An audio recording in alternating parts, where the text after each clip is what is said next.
संत रामपाल जी महाराज एक ऐसे महान संत जिन्होंने अपनी सतभक्ति, तत्व ज्ञान, करुणा और सेवा के बल पर समाज में नई मिसाल कायम की है। संत रामपाल जी महाराज की अगुवाई में उनके सभी सतलोक आश्रमों से समाज कल्याण के अद्भुत कार्यों ने समाज को सुनहरे भविष्य की एक नई उम्मीद दिखाई है। संत रामपाल जी महाराज से नाम दीक्षा लेने के बाद लाखों लोगों की लाइलाज बीमारियां जैसे कैंसर, एड्स आदि ठीक हुई। संत जी के ज्ञान से प्रेरित होकर उनके अनुयायियों ने लाखों यूनिट रक्तदान किया। संत जी ने लाखों बहन बेटियों का दहेज मुक्त विवाह करवाया।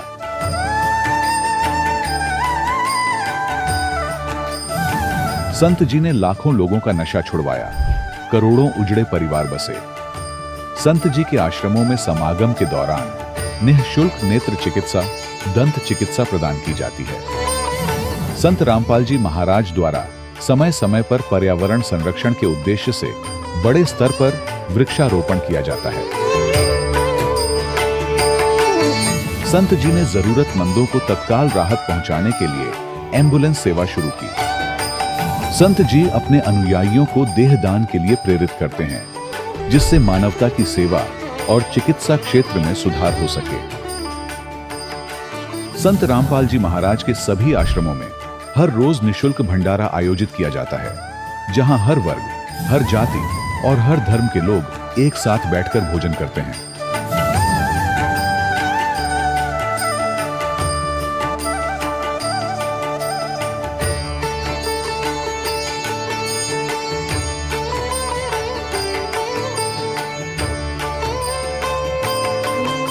संत रामपाल जी महाराज की अन्नपूर्णा मुहिम ने गरीब और बेसहारा लोगों के जीवन में एक नई ऊर्जा और उम्मीद को जन्म दिया है।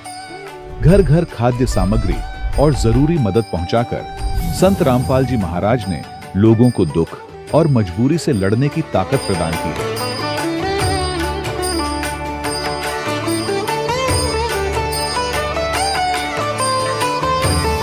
संत रामपाल जी महाराज द्वारा गरीब लोगों के लिए घर बनवाने का अद्भुत कार्य एक ऐसी मिसाल कायम कर रहा है जो सदियों सदियों संत जी की उदारता और दया भावना के तौर पर जाना जाएगा।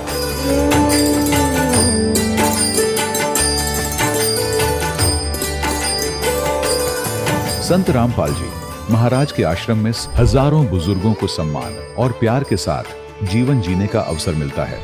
उनके खाने, रहने और स्वास्थ्य की पूरी जिम्मेदारी संत रामपाल जी महाराज उठाते हैं। अनाथ बच्चों के लिए संत रामपाल जी महाराज के सभी आश्रम किसी वरदान से कम नहीं। यहाँ उन्हें शिक्षा, संस्कार और भविष्य के लिए बेहतर अवसर प्रदान किए जाते हैं। चाहे बाढ़ हो, भूकंप या महामारी, संत रामपाल जी महाराज और उनके अनुयायी हमेशा ही जरूरतमंदों के लिए सबसे आगे खड़े रहते हैं। कोविड महामारी के दौरान संत रामपाल जी महाराज के आश्रमों से करोड़ों लोगों के लिए भोजन, दवाइयां और जीवन रक्षक सामग्रियां उपलब्ध कराई गई। चाहे गरीब की मदद हो या किसी शोषित और पीड़ित वर्ग के हक और सम्मान की लड़ाई, संत रामपाल जी महाराज ने हमेशा ही उनकी दबी आवाज को सरकारों तक पहुंचाया है और उन्हें उचित न्याय दिलवाने में अहम भूमिका अदा की है। समाज में आध्यात्मिक और सामाजिक मूल्यों के प्रति जागरूकता लाने में संत रामपाल जी महाराज हर कदम पर मानवता के सच्चे सेवक साबित हुए हैं। संत रामपाल जी महाराज का जीवन हमें सिखाता है कि सच्ची सेवा वही है जो निस्वार्थ भाव से की जाए। आइए हम भी इस महान सेवा के कार्य में इस महान संत से जुड़ें और संत रामपाल जी महाराज से नाम दीक्षा लेकर अपने जीवन को धन्य बनाएं।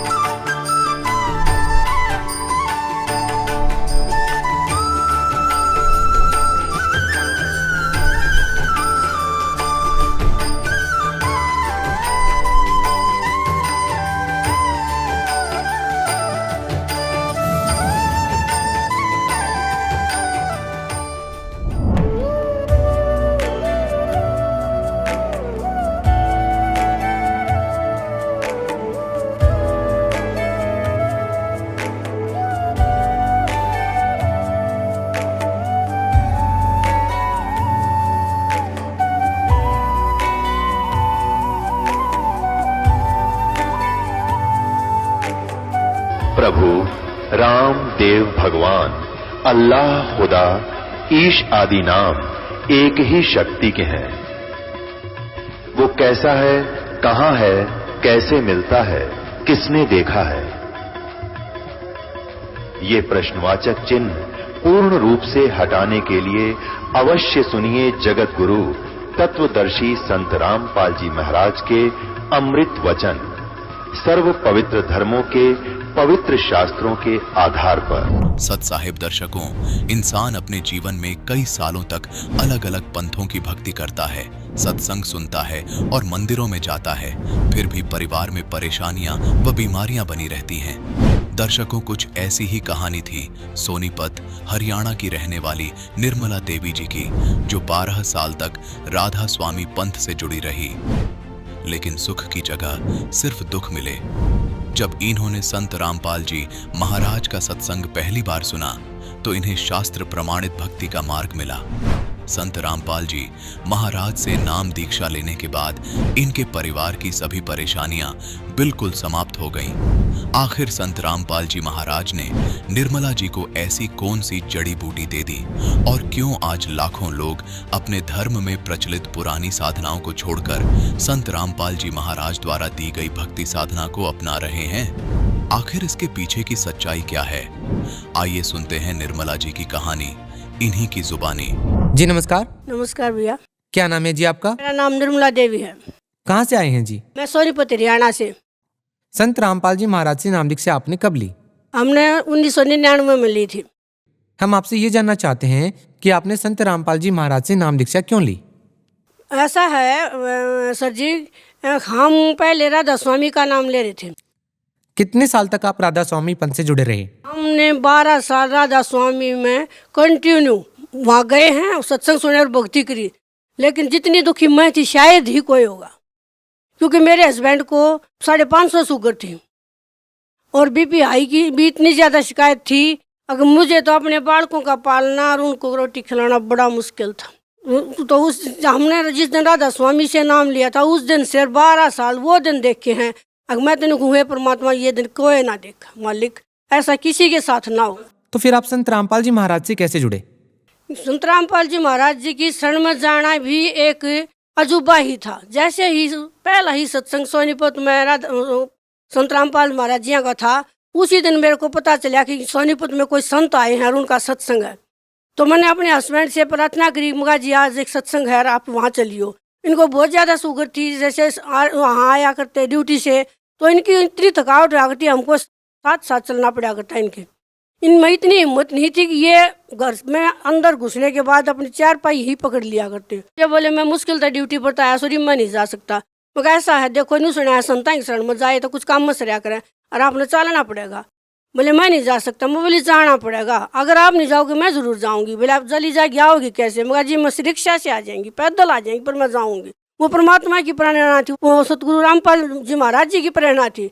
और जी मैं आ गई और मैंने सत्संग सुना। जैसे ही मैं सत्संग में बैठी, परमात्मा राधा स्वामी के ही ऊपर सत्संग फरमा रहे थे। मैं खूब रोई है परमात्मा, इस गड्ढे में तो मैं भी पड़ रही हूँ, परमात्मा मैंने भी निकालियो। माता जी, हम आपसे यहाँ पर यह भी जानना चाहेंगे कि पहले आप राधा स्वामी पंथ से जुड़े हुए थे, फिर आपको ऐसा क्यों लगा कि संत रामपाल जी महाराज जी का सत्संग सुनना चाहिए? सर जी, मैंने जो दिन देखे हैं उनके मेरे का एकदम मेरे हृदय में इतनी वो होगी, जहाँ मैं हूँ मैं गलत हूँ। और संत रामपाल जी महाराज जी का सत्संग सुनने के बाद तुरंत मेरी आत्मा ने मेरे को एकदम ऐसा झकझोर दिया कि अब मैं सही ठिकाने पागी, मैं यहाँ से नहीं जा सकती। सत्संग के बाद मेरे हस्बैंड कहने लगे चलो सत्संग समापन हो गया। मैं बोली जी मैं नहीं जा सकती। बोले क्यों? अगर मैं नाम लूँगी। बोला नाम तो तू ले रही है। मगर जी नहीं, अब मैं ठिकाने पागी, अब मैं नाम लिए बिना नहीं जाएंगी। बोले ठीक है। परमात्मा ने कहा भाई जिसने नाम दान लेना है बैठ जाओ और कल सत्संग फिर होगा। मैं बैठ गई। मैंने परमात्मा तो बताई, संत रामपाल जी महाराज जी मैं 12 साल से राधा स्वामी का नाम ले रही थी। गुरु जी बोले बेटा जेरे में पड़ी थी, नाम ले लो। मैंने नाम लिया। नाम लेकर हमने परमात्मा की दया से, संत रामपाल जी महाराज जी की दया से इतने सुख हुए। अगर मेरे आदमी की साथ मैंने पैड़ियाँ में चढ़ना पड़ा करता, अगर उनको छत पर जाना पड़ गया था, उनमें इतनी हिम्मत नहीं थी कि वो अकेले चले जाओ। और उस मालिक की दया से आज कहीं भी जावे हैं, अकेले जावे हैं, चाहे वो 500 किलोमीटर का टूर भी कराया हूँ अपनी सर्विस में। माता जी, आपसे एक बात और पूछना चाहेंगे कि 12 साल तक आप राधा स्वामी पंथ से जुड़े रहे हैं और अब आप संत रामपाल जी महाराज जी से जुड़े हुए, आपके जीवन का इतना समय 2 संतों के सानिध्य में बीता है।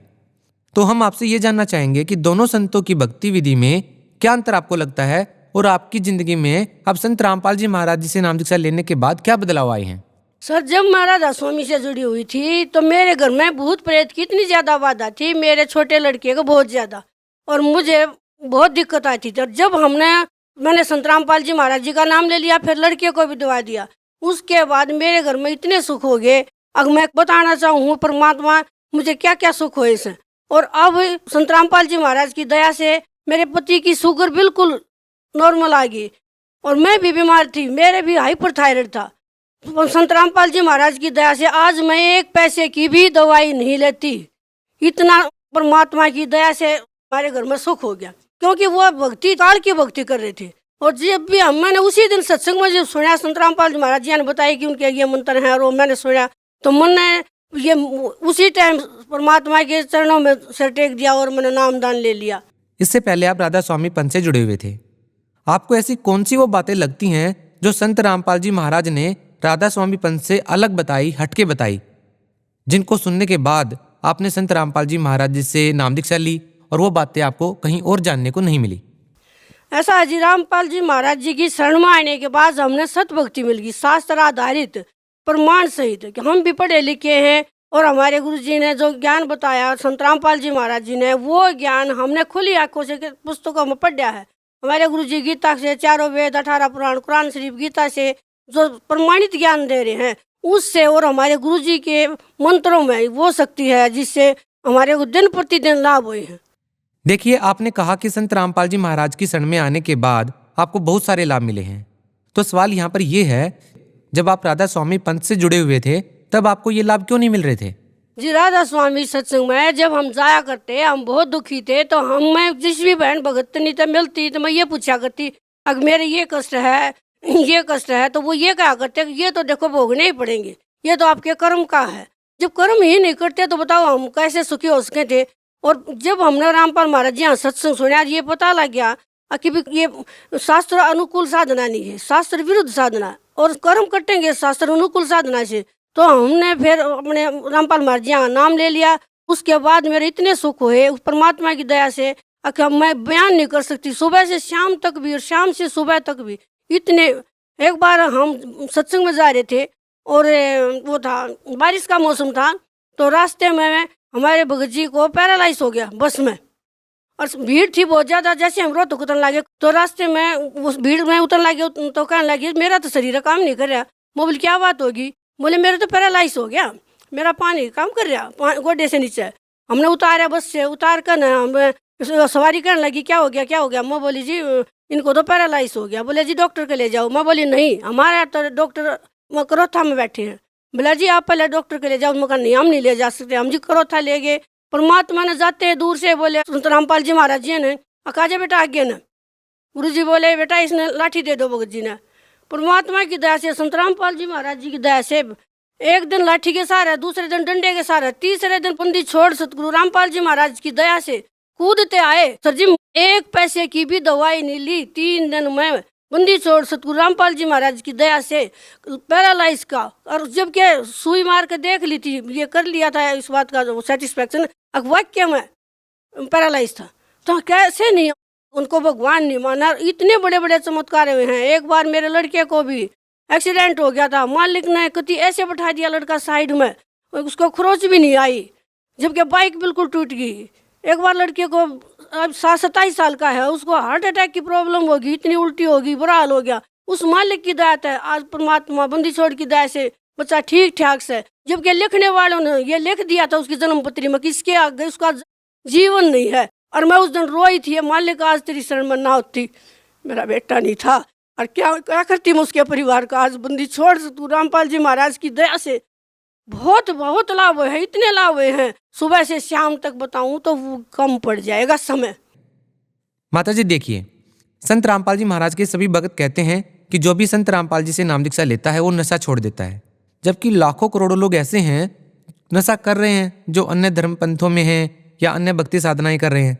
हम आपसे ये जानना चाहते हैं, क्या वास्तव में संत रामपाल जी महाराज से नाम दीक्षा लेने वाला हर व्यक्ति नशा छोड़ देता है, जो भी नशा करता है? जी, ये सतगुरु रामपाल जी महाराज की वचन की शक्ति है और ये उस परमात्मा के मंत्रों में ये शक्ति है कि एक बार ये मंत्र उच्चारण कर ले, मात्र एक बार मंत्र लेने के बाद मंत्र उच्चारण कर लेगा भगत भाई कोई भी या कोई माता बहन भी बीड़ी पियो है या लाश है, दोबारा वो उस तरफ मुंह नहीं कर सकती है। उस बंदी छोड़ सतगुरु रामपाल जी महाराज की शब्द में इतनी शक्ति है।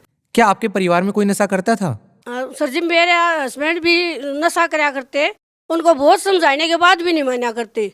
कई बार शाम ना आते, सच्चे बच्चे काफी के सो जाए, उनको ना पता लग गया, बहुत समझाया, लेकिन जिस दिन संत रामपाल जी महाराज जी का नाम लिया उस दिन के बाद उन्होंने कभी हाथ नहीं लगाया। और संत रामपाल जी महाराज की दया से इतने सुख हो गए घर में, बहुत ज्यादा।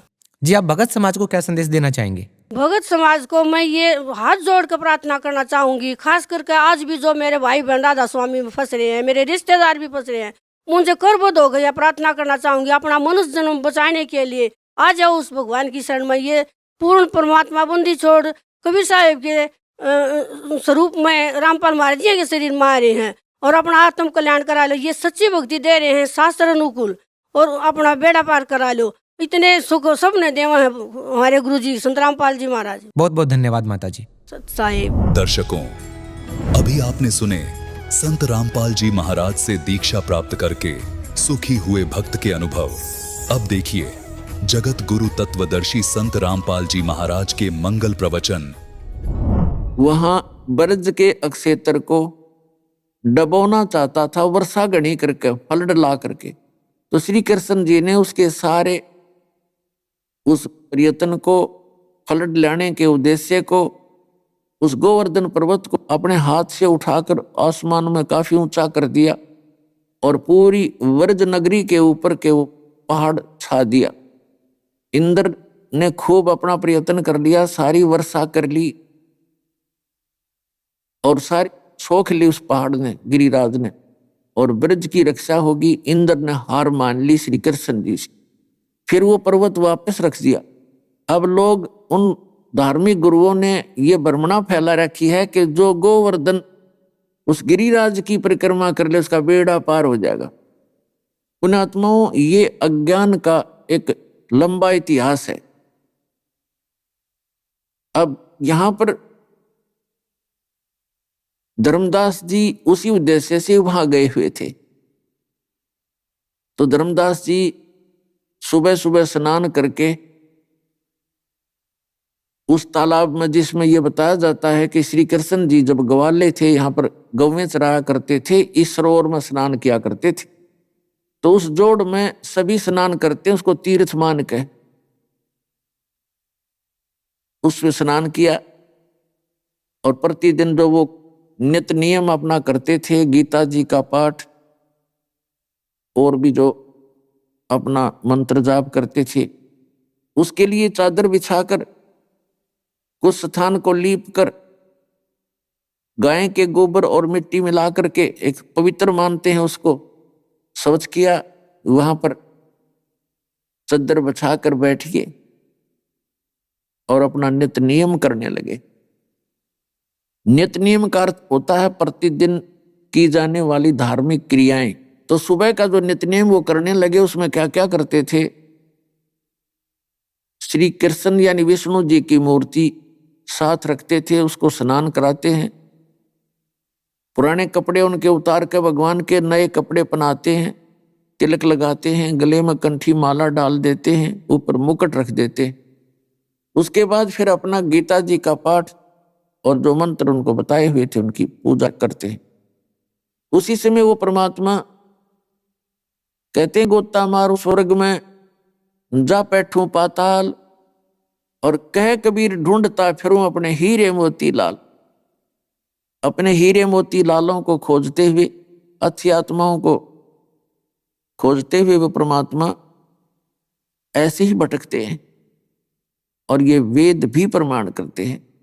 तो उसी उद्देश्य से, उसी अपने गुण धर्म के आधार से वो परमात्मा वहां एक जिंदा महात्मा का, जिंदा बाबा का रूप बना के और 50 फुट की दूरी पर धर्मदास जी से दूर बैठ गए, जहां वो अपनी नित्य नियम की क्रियाएं कर रहा था।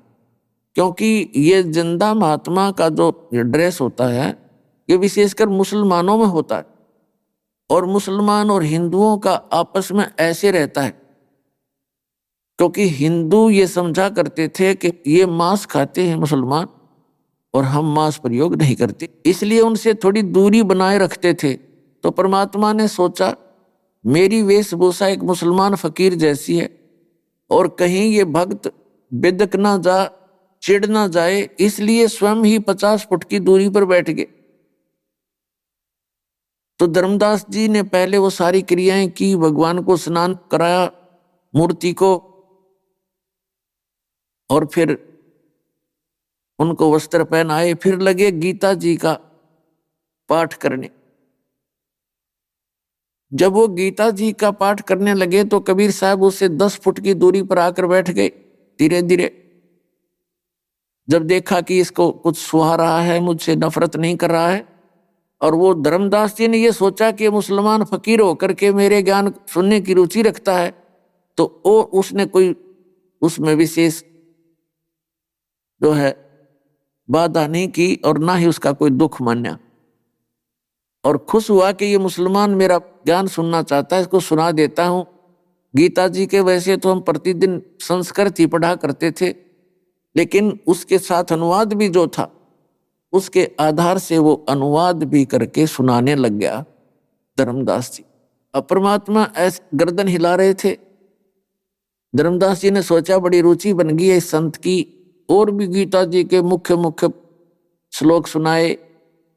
फिर परमात्मा निकट आकर थोड़ा सा और आगे को सरके और कहा कि हे वैष्णु महात्मा, क्योंकि धर्मदास जी ने भी वही सारी वेशभूषा बना रखी थी जैसे वैष्णु साधु बनाते हैं। लंबा सा तिलक होता है या नाक पर पूरा, और एक गले में एक कंठी माला होती है, एक तुलसी की लकड़ी की एक कमनके की माला होती है, और साथ में उसने वैसा ही एक वेशभूषा बना रखी थी। तो परमात्मा ने कहा कि हे वैष्णु साधु, मैं परमात्मा का प्यासा हूं। परमेश्वर ने स्वयं, ओए अब इस काल ने पुण्यात्माओं हमारे को कितना भ्रमित कर दिया। हमारे पिता ने, हमारे परमात्मा ने हमारे निकट आने के लिए अब क्या क्या फार्मूले अपनाने पड़ते हैं। आंखों से आंसू आते हैं जब परमात्मा की हम ये प्रक्रिया देखते हैं कि हम कितने नालायक हैं।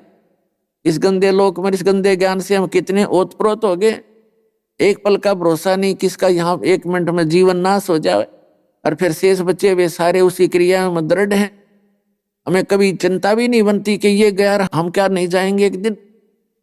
यदि किसी को विवेक होता है, चिंता बनती है, तो ये ठग बैठा दिए जगह जगह इस काल ने भ्रमित करने वाले संत। इसलिए परमात्मा ने हमारे तक पहुंचने के लिए स्वयं ही आना पड़ता है, क्योंकि समर्थ के आगे काल का दाव नहीं लगता। तो वो स्वयं आकर के हमें ये बताना चाहते हैं कि तुम्हारा उद्देश्य क्या है और आपकी साधना ठीक नहीं है। जब परमात्मा ने कहा, ओए ए महात्मा जी, मैं परमात्मा का प्यासा हूं और मुझे यथार्थ भक्ति की आवश्यकता है। मैंने बहुत ज्ञान सुन लिया, लेकिन मेरी आत्मा की संतुष्टि नहीं हो पा रही। पर आपका जो ज्ञान है मुझे कुछ अच्छा सा लग रहा है, मेरी आत्मा कुछ खिंची है आपकी तरफ। इन बातों को सुनकर धर्मदास बड़ा प्रसन्न हुआ, बड़ा प्यार से बोला, आजा भाई भगत, बैठ जा, आपको ज्ञान सुनाता हूं। पूरा लग गया बताने से। राम कृष्ण ये पूर्ण परमात्मा है, विष्णु जी के अवतार आए थे और सर्वशक्तिमान हैं।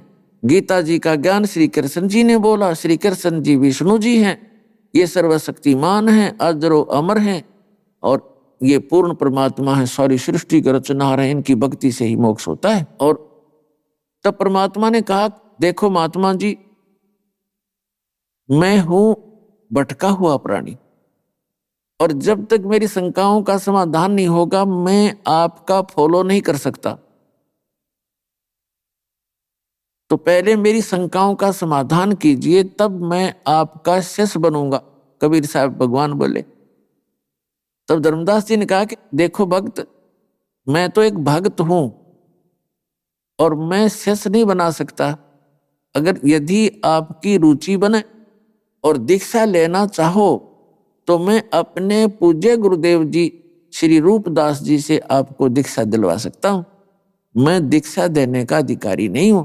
और यदि अनधिकारी व्यक्ति किसी को नाम देकर शिष्य बनाता है तो बड़ा अपराधी व्यक्ति है, क्योंकि वो डुप्लीकेट लाइसेंस बनाता है, डुप्लीकेट पासपोर्ट बनाता है, वो उसके जीवन का नाशक है।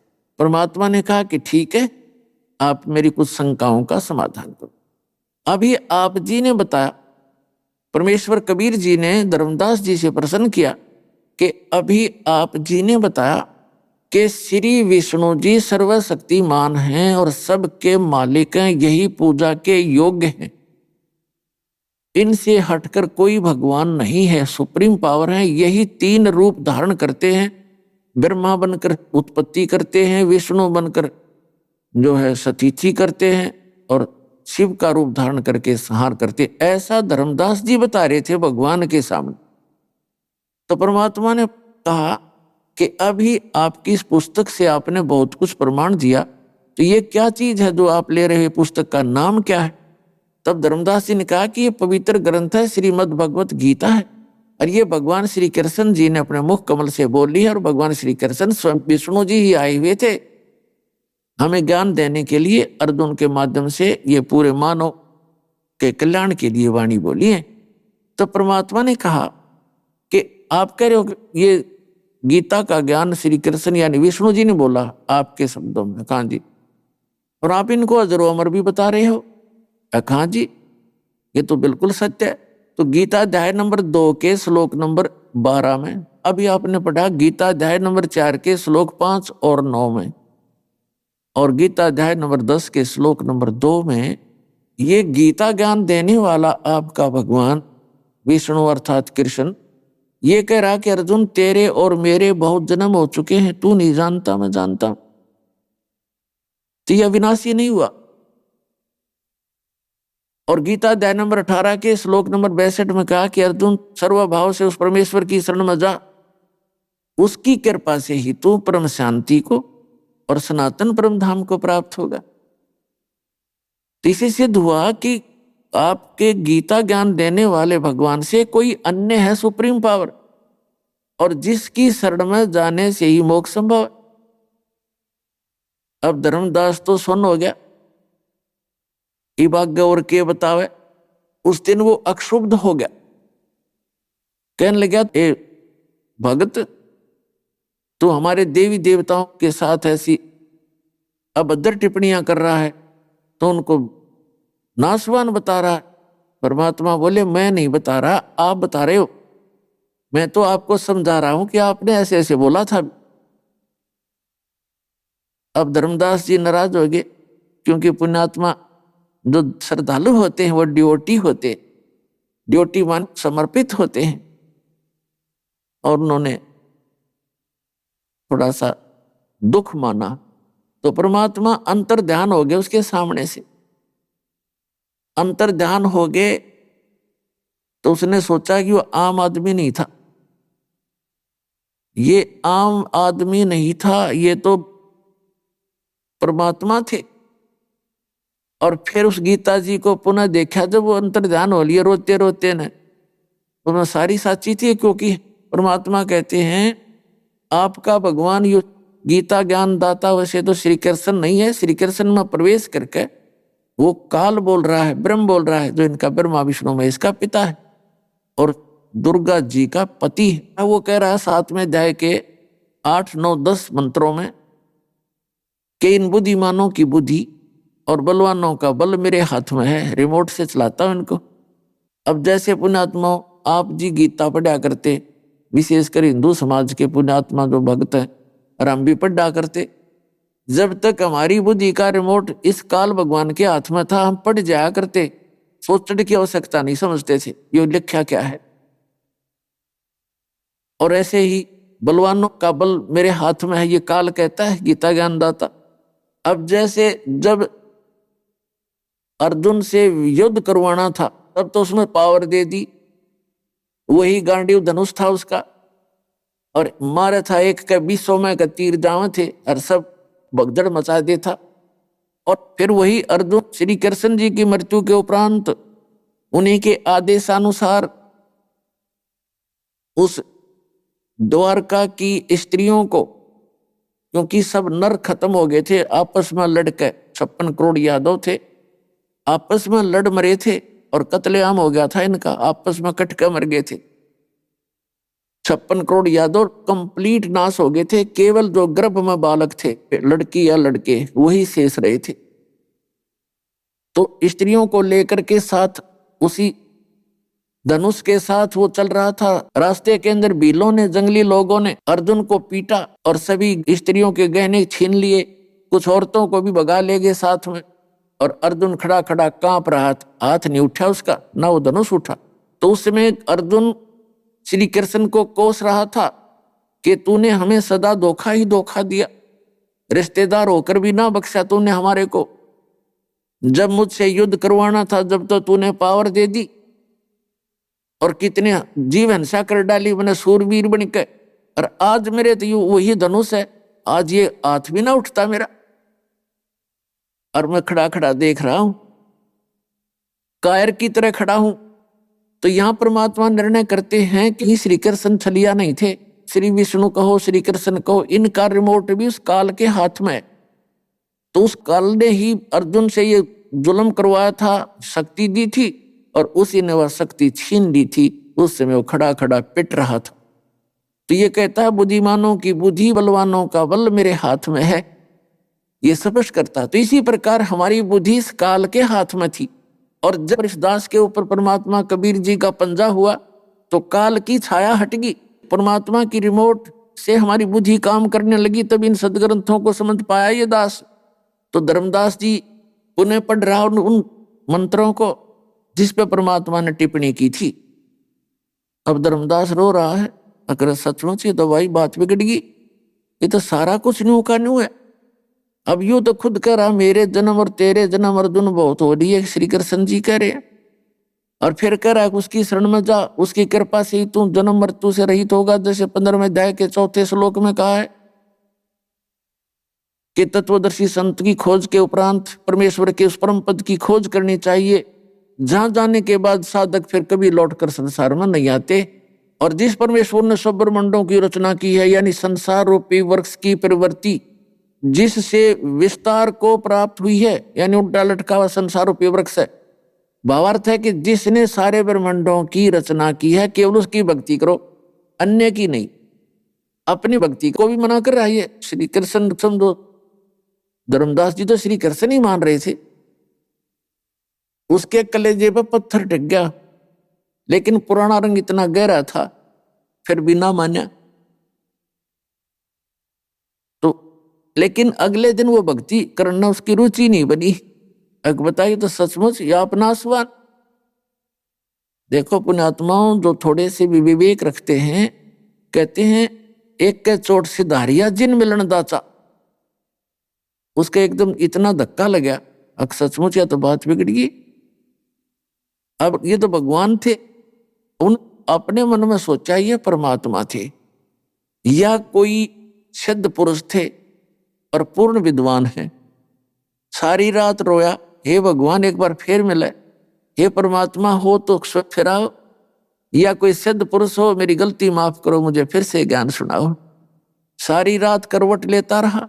पहले दिन की वार्ता में उसने कटु वचन बोले थे धर्मदास जी ने, परमात्मा को जिंदा महात्मा के रूप में बैठा देखकर ये सोचा था ये मुसलमान है, और एक व्यंग कसा था कि हम जीव हिंसा नहीं करते अन्यों की तरह। तो इस तरह की बातें बहुत कटु वचन बोले थे, तो परमात्मा अंतर्ध्यान हो गए थे। उसमें अगले दिन धर्मदास जी ने सोचा अब क्या तो भक्ति करूं।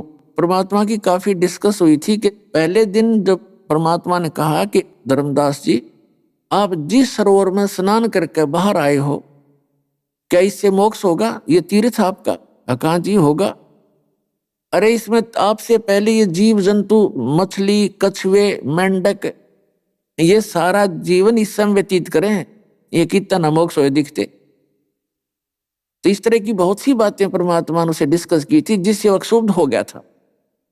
अब उसको सारी बात समझ में आवा कि सचमुच हम तो एक दिन नहावा इस तीर्थ में, और ये मेंढक, कछुए, मछली, इसी के अंदर जीव जंतु सारे ही रहते, एक दूसरे को उसने खा रहा है, उसको खा रहा है, इनका बुरा हाल हो रहा है, इनको कहाँ चैन है? क्या तीर्थ में नहाने से शांति होती है? इनको पहले होनी चाहिए जो इसमें मछली है, कछुए हैं, मेंढक हैं। अब फिर बुद्धि काम करने लगेगी परमात्मा के ज्ञान के बाद। उसको कुछ दिखाई देने लगा कि सचमुच हम तो गलत रास्ता चल पड़े। हे परमात्मा, एक बार फिर आइए, एक बार फिर से दर्शन दो, मैं सारी बात सुनूंगा। अब सुबह उठा धर्मदास जी, वो अपने नित्यनेम करा करता हुआ, घंटी घंटी बजाया करता, भगवान ने नवाया करता, वो छोड़ छाड़ दी क्योंकि रुचि नहीं बनी। अगले दिन फिर उसने क्या किया, वक्त से उठा, जैसा भी उसने अपना लिपा पोती करके, मड प्लास्टर करते हैं, लीपते हैं गाय के गोबर और मिट्टी को मिला करके, तो वहां पर भोजन बनाया। भोजन बनाने के लिए चूल्हा चढ़ाया, लकड़ी लाई, एक मोटी लकड़ी, उसमें सहयोगी लकड़ी लगा के आग जला दी, ऊपर अपना सब्जी बनाई, फिर रोटी पोई, भात बनाई। अंधेरा था, सुबह वक्त से उठा, वो लकड़ी जलती जलती चूल्हे के पास आगी, वो मोटी लकड़ी, वह बीच से थोची थी, होलो थी, और उसमें कुछ वो गीलापन भी था क्योंकि जंगल से तोड़कर लाया था, थोड़ा थोड़ा गीलापन था, ज्यादा नहीं। तो उसमें क्या था कि जो थोथी लकड़ी थी लंबी 2-2.5 फुट की, वो जलती जलती आकर के 8-9 इंच की शेष रह गई थी। उसमें से चींटियां निकल रही थी मुंह में अंडे लेकर, और बाहर निकलने की चेष्टा करें, आगे से तो जल रही थी अग्नि से, बाहर निकलने की चेष्टा कर रही थी, कुछ तो धुएं से, जो थोथी लकड़ी में से धुआं और उसकी झल आ रही थी, तपत आ रही थी अग्नि की, उसमें जल रही थी। बाहर निकलने की चेष्टा कर रहे थे तो उस लकड़ी के एंड में आखिर में एक तरल पदार्थ सा उबलता है, पानी सा, हीट के कारण, तो वो निकलने की चेष्टा करें, उसके अंदर गिरे, चटक देसी मर जावे। अब धर्मदास ने ये सारा कुछ देखा, कौतुक, सारा शरीर कांप गया उस भगत आत्मा का। अरे आज तो मैंने जुल्म कर दिया, हे भगवान, ये तो बहुत लंबी लकड़ी थी और ये तो सारी जल गई, और इसमें तो ना जाने करोड़ों की संख्या में चींटी होंगी, और ये तो सभी जल गई। हे भगवान, मैं तो पाप का भागी हो गया। तुरंत पानी डाला, जल डाल के उसको बुझाया लकड़ी को, जितनी रोटी बन गई थी सो बन गई, आगे नहीं बनाई। तकरीबन भोजन तैयार हो चुका था। अब उसने बहुत दुख हुआ, हे भगवान, आज कौन सा पाप आगे अड़ गया मेरा, इतने ढेर सारे पाप आज ही हो गए, हे भगवान अब क्या करूं। थोड़ी देर में उसने अपने आप प्रेरणा हुई कि आज मैं निराहार रहूंगा और ये भोजन किसी साधु संत को खिला दूंगा, मुझे दोष नहीं लगेगा। अपने ही आप उसने ऐसा संकल्प लिया, अपनी बुद्धि से ऐसा विचार करके उस सारे भोजन को एक थाली में रख के ऊपर सुंदर स्वच्छ कपड़ा डाल के संत की तलाश में निकल लिया। आगे क्या देखा वो परमात्मा, जैसे हिंदू लोग जिनको साधु मानते हैं, ये दाढ़ी बड़ी हो और लाल से कपड़े हो, सिर पे बड़ी जटा हो, गले में माला हो, या कति नी वस्त्र हो तो एक लंगोट हो, बाकी राख रमा रखी हो, या मूंड मुंडा रखा हो, कति उस तरह फिरा रखा और लाल कपड़े जरूर हो, तो हम ऐसे को साधु मानते। इनमें से एक की वेशभूषा में परमात्मा वहां बैठ गए एक वृक्ष के नीचे, कबीर परमेश्वर जी साधु के रूप। धर्मदास जी की दृष्टि गई कि संत बैठा है, चलो भोजन खिलाते हैं। परमात्मा के पास जाकर के अन्य रूप धारण किए बैठे थे भगवान, और धर्मदास जी ने कहा कि ले महाराज जी भोजन पालो, भूख लगी होगी। परमेश्वर ने कहा धर्मदास जी से कि हाँ धर्मदास जी, भूख लगी है बच्चा। अब धर्मदास जी ने देखा कि मैं तो इसको जानता नहीं, ये मेरे नाम से कैसे परिचित है। आपे मन में विकल्प किया, सोचा मैं भंडारे करता रहता हूं, धर्म बहुत करता रहता हूं, साधु कभी आया होगा वहां भोजन छकने के लिए मेरे घर पर। तो वो सारी की सारी थाली भगवान के आगे रखती और कहा महाराज जी भोजन पा लो। अच्छा भाई। परमात्मा अपने पास कबीर जी एक करमंडल रखा हुआ था, जल का भरा हुआ लोटा, जैसे साधु संत रखा करें, उसमें से थोड़ा सा जल उठाया और कोई मंत्र बुदबुदाया और ऐसे छींटे मारे भोजन पे सारे पे। उसी समय क्या हुआ, देखते ही देखते सारी की सारी रोटी और सब्जी जो भी चावल बना रखे थे सबकी चीटी बन गई और सबके मुख में अंडे, और ऐसे सारी थाली काली होगी कीड़ियों से, चींटियों से, और वो थाली से बाहर निकलने की चेष्टा करने लगी तो भर गई थाली चारों तरफ से। अब परमात्मा उसी रूप में आ गया जिस वेशभूषा में पहले दिन जिस रूप में चर्चा हुई थी उस प्यारी आत्मा धर्मदास जी से। तब परमात्मा ने कहा, ए बोले आदमी, कल क्या कर रहे थे आप कि हम जीव हिंसा नहीं करते, तेरे से तो कसाई भी अच्छे, तेने एक के दिन में इतने जीव मार दिया, मुझे ये पाप का भोजन खिलाने आया था, मुझे लज्जा नहीं आई। अब देखकर उसी परमात्मा के रूप में चरणों में गिर गए, बुरी तरह रोने लगे। ऐसे परमात्मा ने कई बार लीलाएं की। अब थोड़ा सा चित्रण आपको सुनाते हैं। पुण्यात्माओं, सौभाग्य पुण्यात्माओं का, पुण्यकर्मी प्राणियों का, आप जी को यह स्थान प्राप्त हुआ जहां पर यथार्थ ज्ञान दिया जाता है और यथार्थ भक्ति विधि बताई जाती। पहले तो इस काल के लोक में, विशेषकर इस कलयुग में, किसी प्राणी के पास एक सेकंड का भी टाइम नहीं है। किसके लिए? एक पेट के लिए सारा दिन पागल कुत्ते की तरह भटकता है, सौ पाप करता है, इधर उधर झूठ बोलता है, और फिर भी कोई ना कोई हानि का सामना उसको करना ही पड़ता है। और यदि हम परमात्मा की शरण में आ जाएं, 2 रोटी भगवान सबको देता, शाम और सुबह सबकी व्यवस्था करता है। हम इस बात को भूल चुके हैं और स्वयं चतुर बन गए हम कि हम ही कर रहे हैं।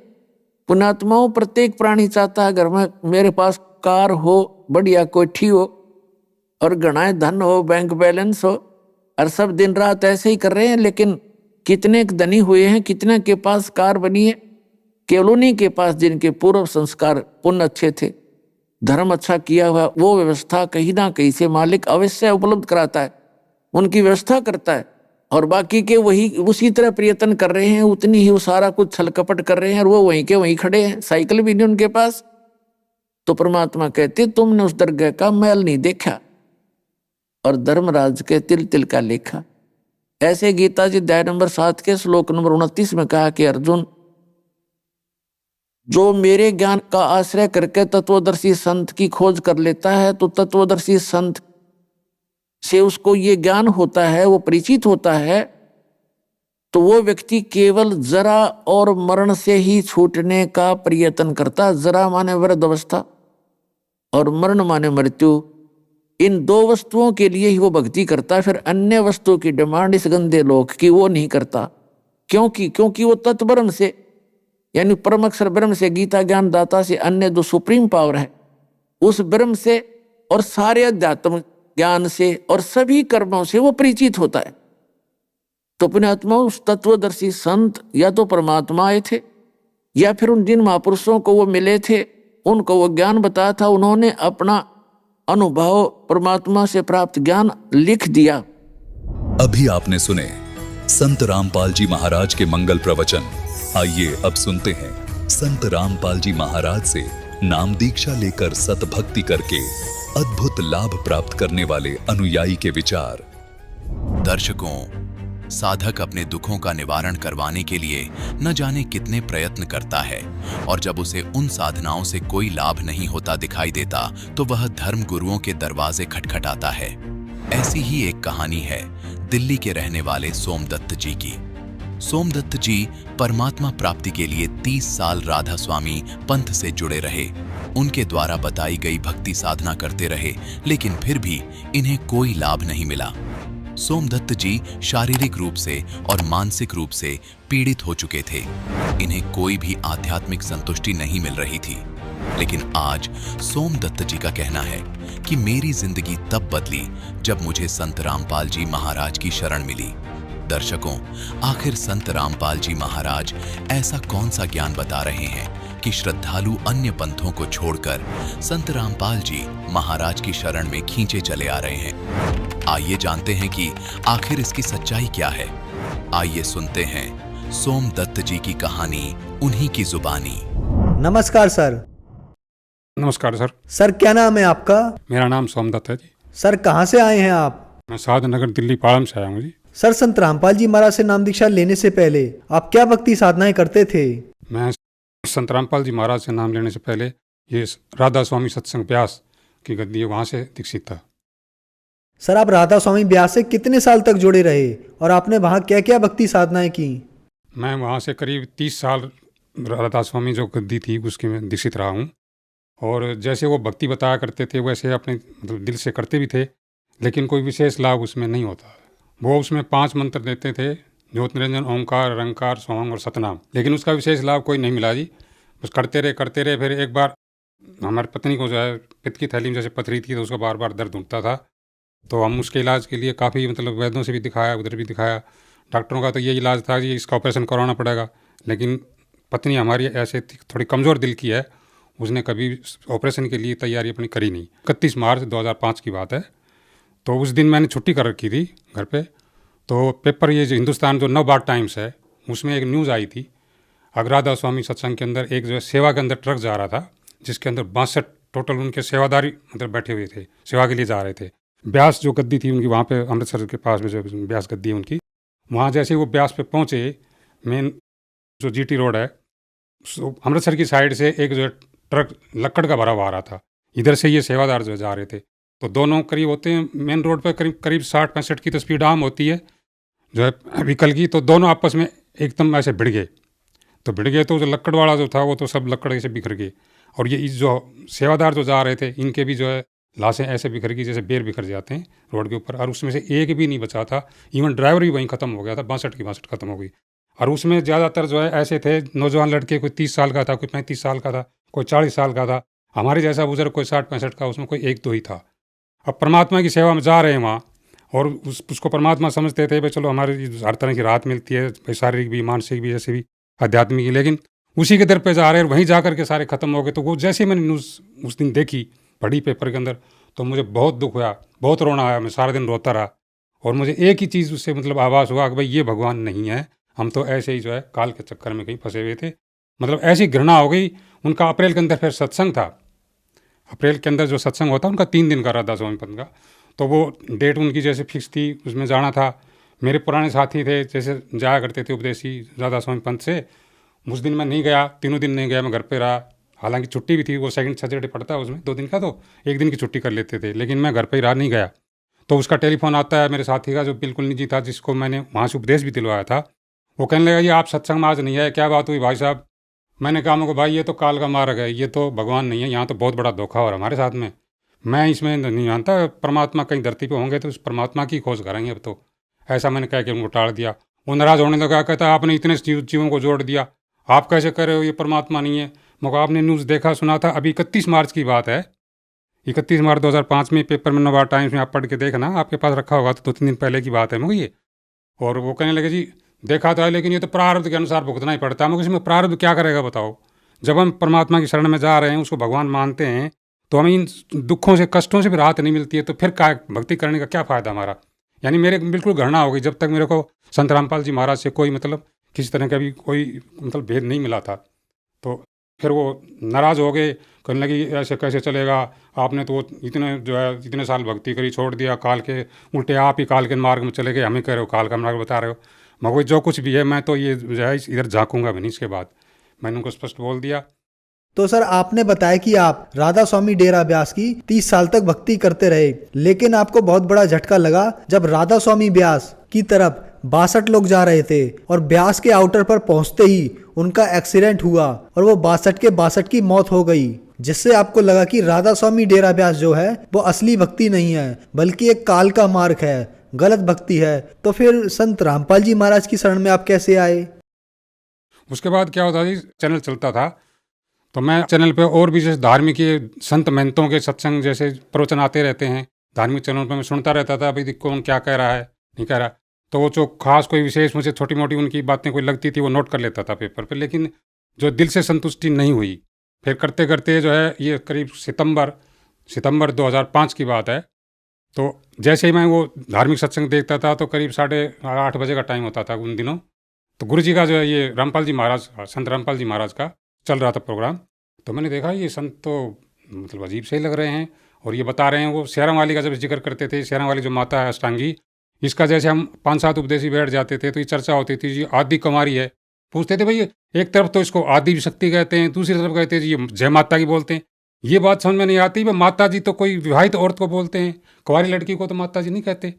तो मतलब किसी के पास ये संतोषजनक जवाब मिलता ही नहीं था, ये मतलब संदेह रहता था। लेकिन उस दिन बाई चांस जो है ऐसा हुआ, परमात्मा संत रामपाल जी महाराज का वो चैनल खुल गया, उस पर देखा तो वो यही चर्चा शेरा वाली माता के ऊपर ही बोल रहे थे। अगर भाई ये जो शेरा वाली माता है ना, ये जो है एक विवाहिता औरत है और ये ज्योति निरंजन जो काल है ये इसका पति है। जैसे ही मैंने ये दो मेरे कान में जैसे लफ्ज पड़े, जस्ट टीवी खुलते ही, तो मेरे को खुशी का ठिकाना नहीं रहा और मैंने सोचा भाई भगवान आज मिल गए मुझे, जब जिसकी तलाश थी ना वो भगवान आज मिल गए। उसके बाद हम जो है आश्रम गए और ये 10 सितंबर 2005 की संत रामपाल जी महाराज से दीक्षा ली। सर, संत रामपाल जी महाराज से नाम दीक्षा लेने के बाद आपको क्या लाभ प्राप्त हुए? सबसे बड़ा लाभ तो सर ये हुआ कि जिस मतलब मोक्ष मार्ग जिसे कहते हैं, भाई ये मनुष्य जन्म मोक्ष मार्ग के लिए मिला है, वो सबसे बड़ा फायदा है कि हमें मोक्ष मार्ग संत रामपाल जी महाराज की कृपा से हमें मिला और उसको जैसे उन्होंने बताया है उसी के अनुसार हम उसका अनुसरण कर रहे हैं। दूसरा कुछ शारीरिक भी लाभ हुआ, मानसिक लाभ भी, जैसे कुछ टेंशन जैसे बनी रहती थी, कोई काम धंधा करते थे उसमें शरीर भारी भारी रहता था, काम भी करते थे लेकिन शरीर में ऐसे नहीं जैसे किसी ने कोई टन वजन रख दिया हो सिर पे, ऐसा शरीर रहता था, मतलब हल्का फुल्का नहीं महसूस करते थे अपने आप को। जैसे रामपाल जी महाराज से दीक्षा ली उसके बाद शरीर ऐसे एकदम हल्का फुल्का हो गया और एक तरह से मतलब अंदर खुशी सी मतलब छाई रहती है, कोई उदासी महसूस नहीं होती।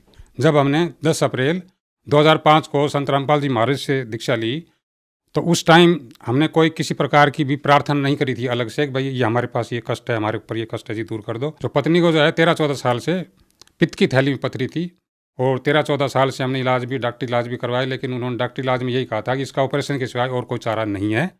लेकिन जैसे ही हमने 9 सितंबर 2005 में जैसे ही संत रामपाल जी महाराज से दीक्षा ली, उसके तुरंत उसी क्षण से आज तक वो पित्त की थैली का दर्द बिल्कुल ही हमारी पत्नी को नहीं होता है।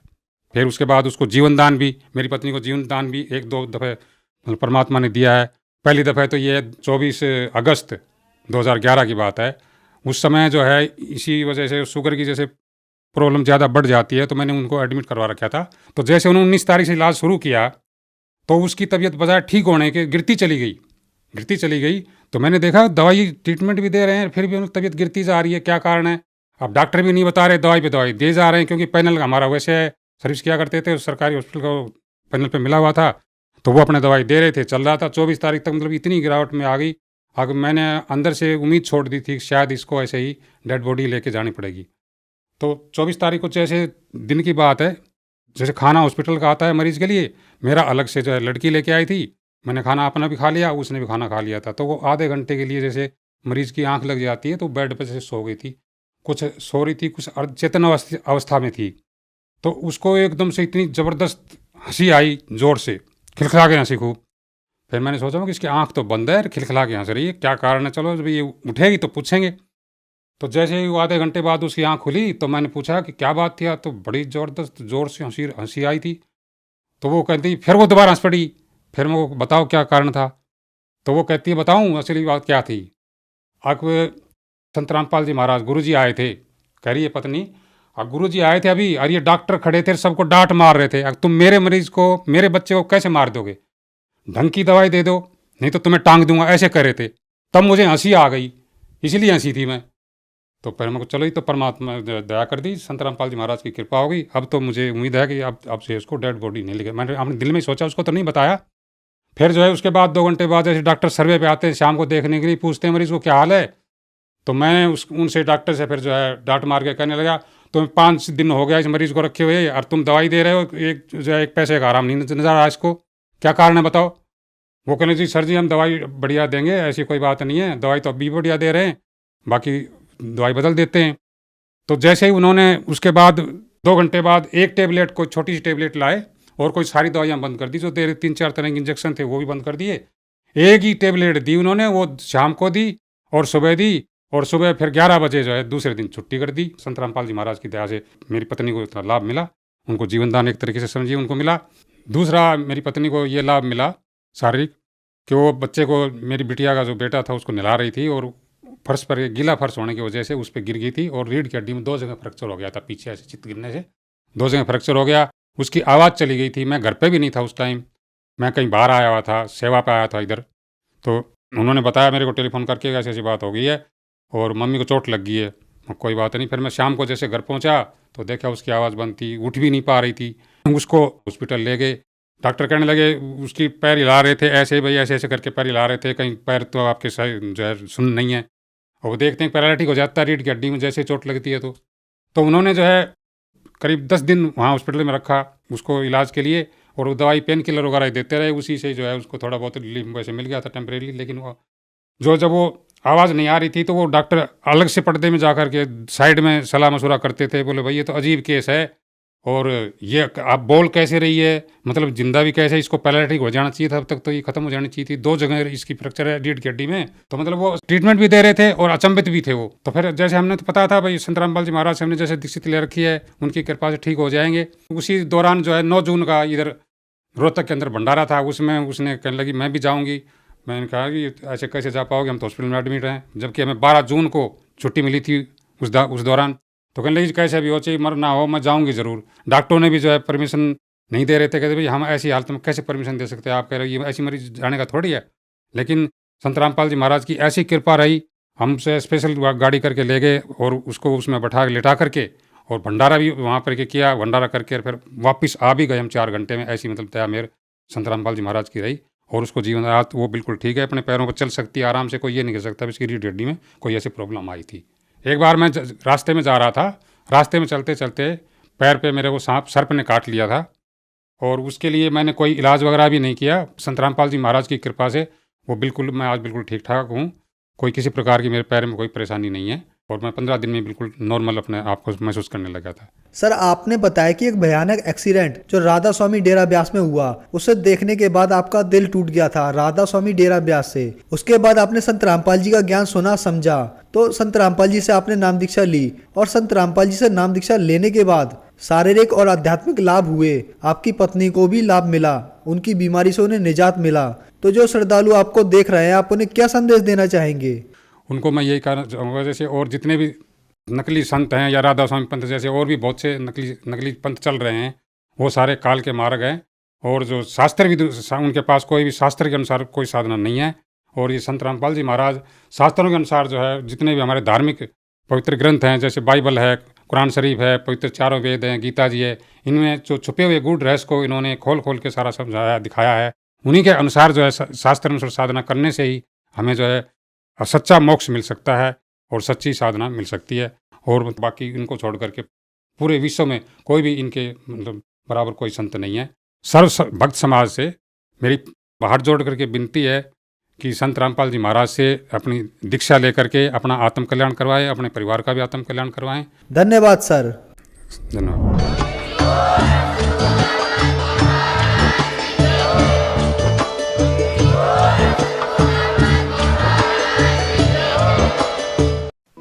आप सुन रहे थे जगत गुरु तत्वदर्शी संत रामपाल जी महाराज के मंगल प्रवचन।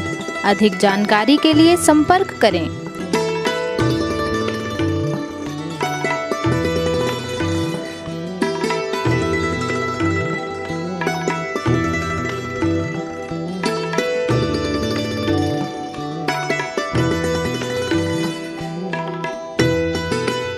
जगत गुरु तत्वदर्शी तत्वदर्शी संत रामपाल जी महाराज जी के पावन सानिध्य में भक्ति की अलख जगाने तथा श्रद्धालुओं को सत्य भक्ति मार्ग का रास्ता दिखाने हेतु कनाडा के लोकप्रिय channel the TV NRI channel पर जगत गुरु तत्वदर्शी संत रामपाल जी महाराज जी के मंगल प्रवचनों का प्रसारण प्रतिदिन सुबह 7:30 बजे से 8:30 बजे तक तथा रात्रि 7:30 बजे से 8:30 बजे तक किया जा रहा है। इस सत्य भक्ति मार्ग को अपनाने के लिए अधिक से अधिक सत्संग प्रसारण देखें। इस सत्संग प्रवचन का सीधा प्रसारण संत रामपाल जी महाराज लाइव सत्संग YouTube चैनल और जगत गुरु संत रामपाल जी महाराज Facebook पेज पर भी देख सकते हैं।